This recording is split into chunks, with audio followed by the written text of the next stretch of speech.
welcome back to another Film Geek movie review. Today, after the old day job, I am off to check out the new horror film, Wolfman. So what's the plot of this movie?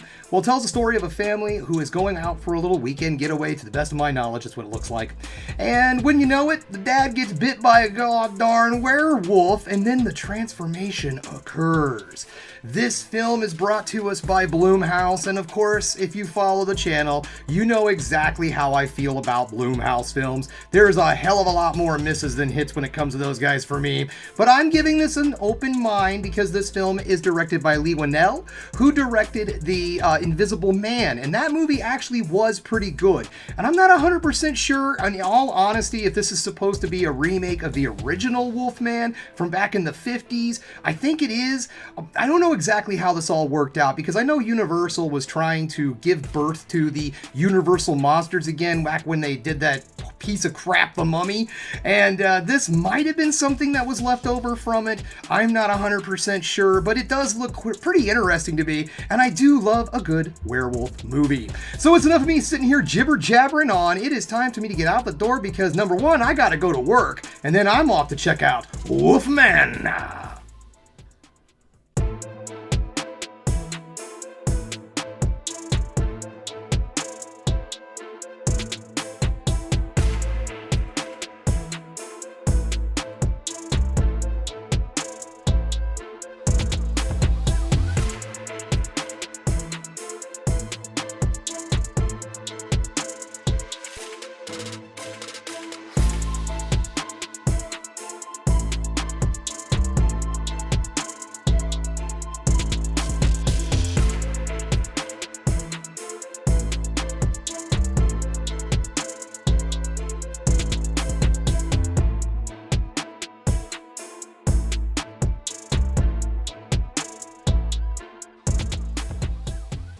Welcome back, just getting home, and guys, unfortunately, I found this movie kind of middle of the road. I thought this film was just a little mid. Now, however, I will say that it was a better made Blumhouse film than I've seen in a long time, but as just a monster movie, the movie really didn't do it for me. So let's get this started, shall we? We're going to get things started with negatives, then move into the positives to end the video on the ever so important high note. This movie made me invent a new phrase, a new way of describing movies like this. I generally use the term laundry folder because it's a movie that you can just have on while you're doing housework and everything, and you can keep up with the film and not miss a beat. This movie isn't necessarily a laundry folder, but I will call it something else. A boredom sandwich. Because the film starts off with a lot of good setup, which we'll get to. And then the middle portion of the film, it's just a big nothing. And then the end, excitement and cool stuff. And what I mean by nothing, it's not like a slow burn where it's building intrigue and you know that it's going to be coming to something big. It's just boring. It's literally people sleeping and a guy going through some stuff for at least 45 minutes of this film. At least that's what it seemed like. This movie clocks in at just over an hour and a half. I think it was like an hour and 40 minutes, and I thought I was in there for a little over 2 hours. It's just the pacing of this film moves very, very slow when you get to the middle of this film. This movie does set up some really great ideas, some things that you think are going to be fleshed out more later on down the road in this film. We learn that the main character, he and his father, have kind of a rocky path. So you're starting to think that maybe this film is going to dive into the idea of the sins of the father will be delivered upon the son. It doesn't really nail it. It doesn't latch onto that. It gives you an idea that that's where things are going, and then they just kind of forget about it for a while. There's also a dynamic in the family. The father's out of work at this point in time. The mother is the main breadwinner. So there's this whole dynamic shift in the family where both of them were pretty well equal partners, and now he's more of the stay-at-home parent and she's out there cutting the paycheck. So there was something that could have been built there, and they were. There was the whole idea of relationships and how two people, if they don't communicate properly, they could grow into different people. That was another element that they set up in this film, and again, did not latch onto it. These were all things that I thought were going to dive into to make this movie a little bit less than a typical, horror film, like a typical monster film. And I keep saying monster movie, if you've noticed. I'm not saying Wolfman or werewolf movie. That's because the character design or the creature design, unfortunately for me, it did not do a whole lot for me. I would say, unfortunately, this character does not look much like a wolf. There's characteristics of a wolf there, but to be perfectly honest, this movie could have just been named Transformation, and that's it.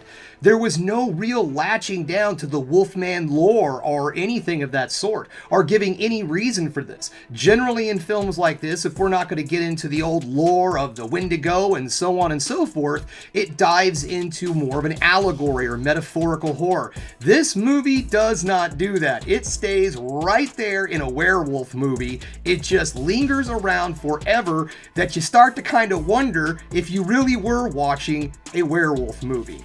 So all in all, unfortunately, I think this film was just a little too slow for me. But there were things I did enjoy. Like I was saying, I guess I should say I'm in the positives now. Like I was saying, there were some really good ideas that this movie does bring up to the viewers, but then just never really latches onto any of that stuff. That was a little frustrating. The practical effects in this film are very, very well done. There are some moments of very good body horror, and it looks really good. One scene in particular really I could hear some people in the crowd being like, oh!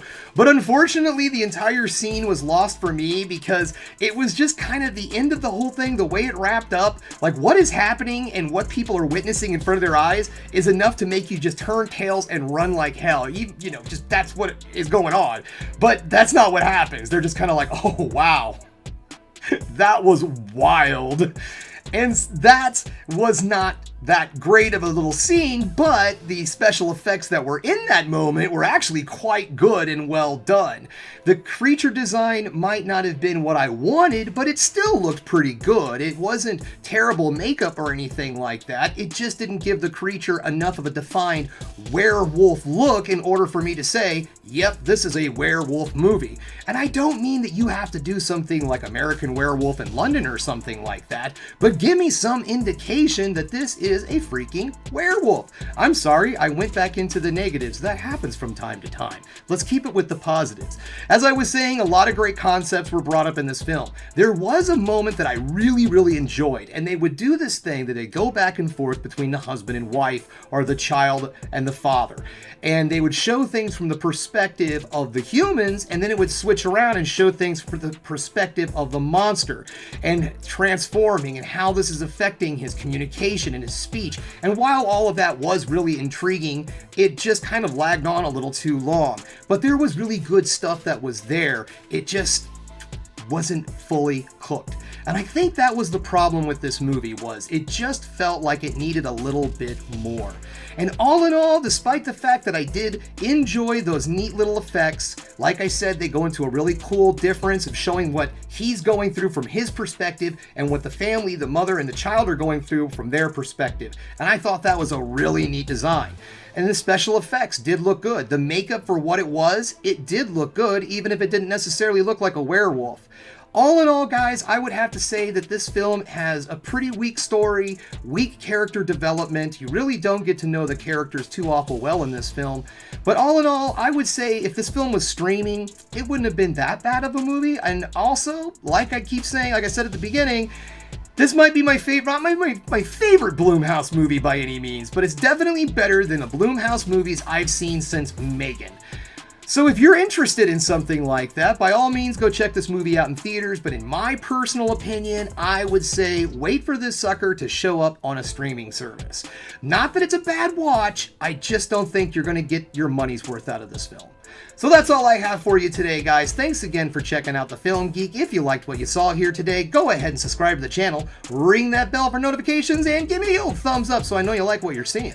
And if there's one more thing you can do, folks, that is keep watching movies. You know I'm gonna.